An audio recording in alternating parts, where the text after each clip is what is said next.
शुभविवाह या मालिकेच्या 1 जानेवारीच्या भागामध्ये भूमी आता नोकरीसाठी वणवण भटकत असते, पण तिला नोकरी काही कुठेच मिळत नसते। भूमी विचार करते, आज ह्या पण इंटरव्ह्यूला नोकरी नाही मिळाली तर पैशाची व्यवस्था कशी होणार, अक्कांचे पैसे द्यायचे आहेत, घर खर्च भागवायचा आहे। याच अगदी विचारात असताना तिला समोर एक पाण्याचं रांजण दिसतं। तिकडे जाऊन ती पाणी प्यायला लागते। पाणी पिते खरी, पण समोरून येणारा सगळा आवाज तिला ऐकू येतो आणि तितक्यात तिच्या बाबांचा तिला कॉल येतो। बाबा म्हणतात, काय ग भूमी, कशी आहेस तू? भूमी म्हणते, बाबा मी व्यवस्थित आहे, तुम्ही काळजी करू नका। इकडे आज आकाशसुद्धा नवीन प्लॅन्टवरती एकदम रुळलेला आहे, तुम्ही चिंता करू नका, असं म्हणत भूमी खोटं बोलत असते। आता त्याच वेळेला इकडे समोर खूप मोठा गोंधळ झालेला असतो। म्हणजे ज्या ठिकाणी आकाश हमालीचे काम करत असतो त्याच ठिकाणची लोक आता तिथल्या मुकादमावरती चिडलेले असतात। तुम्ही आम्हाला एका गोणीचे 25 रुपये सांगितलेले, आत्ता 20 म्हणताय, एका तासाचे 60 सांगितलेले, पण तुम्ही देतच नाही आहात तेवढे पैसे, असं म्हणून काहीतरी गोंधळ चाललेला असतो। भूमी इकडे बाबांना सांगत असते, काळजी करू नका, आकाश आणि आम्ही एकदम व्यवस्थित आहोत आणि आमचं सगळं नीट चाललंय। आकाशला इकल्या जयसिंगपूरच्या प्रोजेक्टवरती खूप मजा येते। आणि समोर पाहते तर काय, आकाश हमालीची कामं करत असतो। मग भूमी धावत पळत त्या ठिकाणी जायला लागते, पण तोपर्यंत त्या ठिकाणी खूप मोठी गडबड भांडणं चालू झालेली असतात। मग भूमी जरा एकाच बाजूला थांबते आणि विचार करते, नक्की काय चाललंय हे आपण लांबून पाहूया। म्हणून भूमी पाहते तर आकाश गोणी वाहत असतो आणि बाकीची लोक एकमेकांशी भांडत असतात। त्याच वेळेला घरामध्ये अभिजित सांगत असतो, आई तू हे पेपर का बरं फाडलेस? यावरती रागिणी म्हणते, अरे ते पेपर चुकीचे आहेत, त्या पेपरला काही अर्थच नाही। यावरती आता अभिजित म्हणतो, कसले चुकीचे पेपर? रागिणी सांगते, अरे तुला माहिती आहे का या पेपरवरती काय होतं? म्हणजे तुझी आणि माझी ऑथॉरिटीची साईनशिवाय काही होऊ शकत नाही।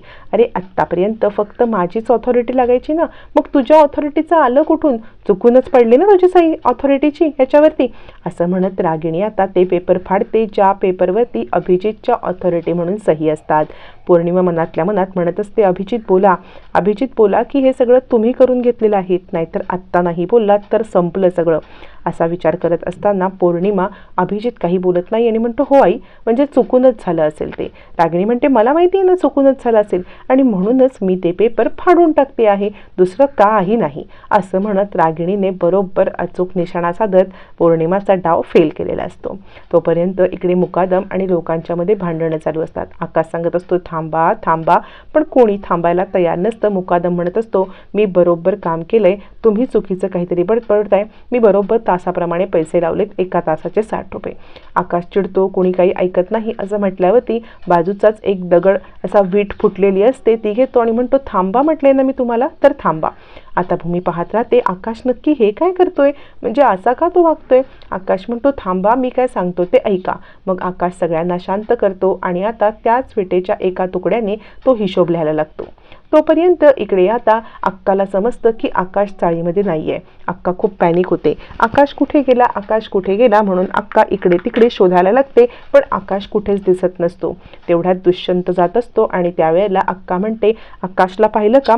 दुष्यंत म्हणतो, नाही, पण कुठे गेलाय? असं म्हणत दुष्यंत सुद्धा आता आकाशला शोधायला लागतो।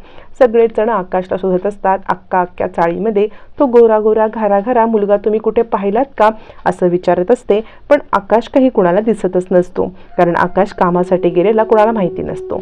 इकडे आकाश सगळ्यांना थांबवतो आणि म्हणतो, मी तुम्हाला काय सांगतोय ते ऐका, सगळ्यांनी एक गोष्ट ऐका, इथे हिशोब मांडतोय मी, एका तासाचे 60 रुपये, 2 तासाचे 120 रुपये, 4 तास काम केलं तर तुम्ही 240 रुपये, असं हे काम होतात। पण या काकांनी लिहिण्यातच चूक केले, म्हणजे कोणी 3 तास काम केले त्यांनी 2च तास लिहिलेत, कोणी 4 तास काम केले तर 3 तास, आणि त्यामुळे हा गोंधळ झाला। आता लोकांना आणि त्या मुकादमांना सगळी आपली चूक समजते की नक्की कशामुळे हा गोंधळ झालाय, आणि सगळेच जण आता मात्र या चुकीला पश्चाताप करतात आणि या सगळ्यामध्ये दोष कुणाचाच नाही तर दोष गडबडीचा आहे। आकाश म्हणतो, या सगळ्यामुळे तुमच्यामध्ये भांडणं चाललीत, ओ काका तुम्ही योग्य तास मांडा म्हणजे योग्य पगार मिळेल। मुकादम म्हणतो, हो बाळा, तू जसं बोलतोयस ना तसंच होणार। मग सगळेजण खुश होतात, आकाशला उचलतात, ये असं म्हणत आकाशला आता छानपैकी ते उचलून मिरवणूकच काढतात। हे सगळं चालू असताना आकाशचं लक्ष भूमीकडे जातं। आकाश भूमीकडे पाहतो आणि सगळ्यांना खाली उतरवायला सांगतो आणि धावत पळत भूमीकडे येतो। भूमी आकाशवरती खूप चिडते, आकाश तिला समजवण्याचा प्रयत्न करत असतो, सांगण्याचा प्रयत्न करत असतो, पण भूमी चिडते, आकाशचा हात धरते आणि त्याला चाळीत आणते। अक्का म्हणतात, काय रे पोरा, कुठे गेला होतास तू? यावरती आकाश म्हणतो काम करायला. भूमी रागारागात आपल्या रूममध्ये निघून जाते. अक्का म्हणतात काम करायला? अरे पण तुझी बायको काम करते ना. आकाश म्हणतो तिने एकटीने काम करून कसं चालेल, मला सुद्धा काम करायला पाहिजे ना अक्का, म्हणून मी काम करण्यासाठी गेलो होतो. अक्का म्हणतात बाळा हे बघ, अरे तिला किती त्रास होईल मला सांगितलं नाहीस, मी इकडे घाबरले, मी तुला शोधत बसले, यापुढे असं वागलास ना तर गाठ माझ्याशी आहे. तिच्या पोरीचा जीव पण वरती खालती झाला असेल ना, तू असं काही करू नकोस असं म्हणत अक्का आता आकाशला समजवतात. रागारागात भूमी आत जाते. हे सगळं दुष्यंत पाहतो.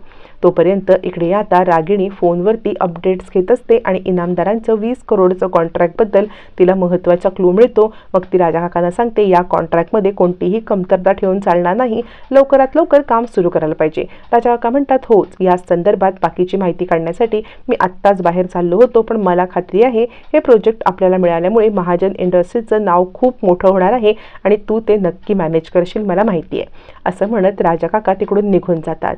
पौर्णिमा खूप खुश होते आणि म्हणते ये इतकं मोठं कॉन्ट्रॅक्ट मिळालं, आता तर पार्टी झालीच पाहिजे, पार्टी तो बनती है असं म्हणत पौर्णिमा पार्टी करूया असं ओरडायला लागते.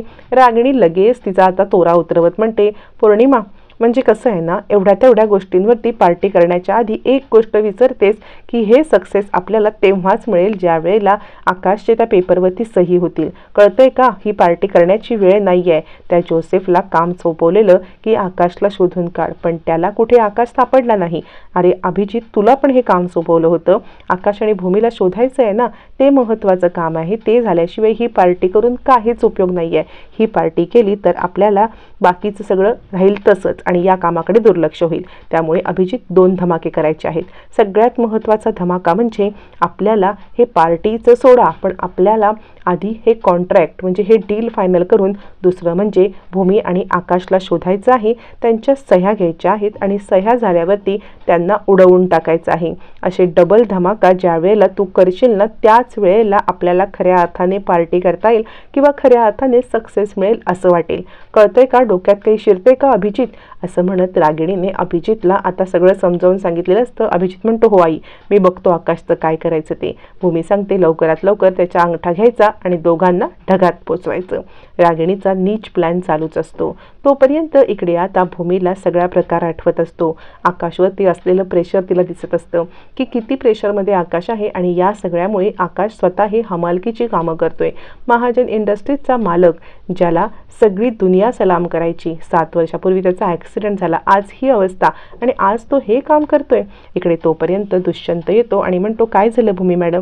यावरती भूमी आता दुष्यंतला सांगते आकाशवरती खूप प्रेशर आहे. याच्यावरती दुष्यंत म्हणतो हे बघा, मला माहिती आहे तुमच्या मनाची अवस्था काय आहे, मी जाणतो, पण मला असं वाटतंय तुम्ही या सगळ्याचा फार विचार करू नका, सगळं काही ठीक होईल आणि आकाश पण नॉर्मल होईल. भूमी म्हणते नाही, बघितलं ना तुम्ही, त्याच्यावरती पैसे कमवण्याचं खूप प्रेशर आहे, म्हणजे पैसे कमवण्यासाठी आज तो हमालीसुद्धा करायला गेला. दुष्यंत म्हणतो हो, पण त्यांची पण अवस्था तुम्ही बघून घ्या ना, तुमच्यावरती इतकं दडपण आहे हे त्यांना दिसतंय, पैशाची कमतरता दिसते, पण तुम्ही काळजी करू नका, तुम्हाला नोकरी मिळाली की सगळं सुरळीत होईल असं म्हणत दुष्यंत मुद्दाम भूमीशी जवळीक साधण्याचा प्रयत्न करत असतो आणि तिच्या खांद्यावरती हात ठेवण्याचा प्रयत्न करून तिला गोष्टी समजावून सांगण्याचा प्रयत्न करत असतानाच तिकडे आता अक्का आणि आकाशची एंट्री होते. दोघं जण हे सगळं पाहतात. अक्कांना ऑलरेडी त्या दुष्यंतवरती डाऊटच असतो. मग त्या रागारागात दुष्यंतकडे पाहायला लागतात. दुष्यंत आपला हात लगेच मागे घेतो. त्याचे कारनामे किंवा त्याचे अजून मनसुबे भूमीला समजलेलेच नसतात, पण अक्का हुशार असतात.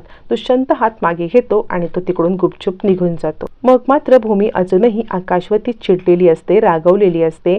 भूमी आकाशला सांगत असते की मला तुझ्याशी बोलायचं नाही. मग आकाश एक एक करत चाळीतल्या सगळ्या मुलांना आतमध्ये पाठवत भूमीला किस करायला सांगतो आणि भूमिताई सॉरी. भूमीच्या लक्षात येतं हे आकाशचंच काम आहे आणि ती म्हणते तुम्ही का सगळे येताय, ज्याने चूक केले त्यालाच येऊ दे की. मग आकाश म्हणतो ए सायकल राणी, तिला नको ओरडूस, मीच तिला पाठवलं होतं. भूमी म्हणते हे बरं आहे आकाश, म्हणजे चूक तू करायची आणि माफी मागायला या सगळ्यांना पाठवायचं, हे काय तुझं. आकाश म्हणतो सायकल राणी, चूक मी केले तर माफी पण मीच मागणार असं म्हणत आकाश भूमीला स्वतःहून किस करतो आणि आता इकडे दोघं जण एकमेकांच्या अधिक जवळ येत असतात. आता या सगळ्यामध्ये आकाश भूमीचा जो वनवास चालू आहे तो कधी संपणार, रागिणीच्या हातून प्रॉपर्टी भूमी कशी काढून घेणार, या सगळ्यामध्ये तिला कोण मदत करणार हे मात्र येणाऱ्या भागातच कळणार आहे.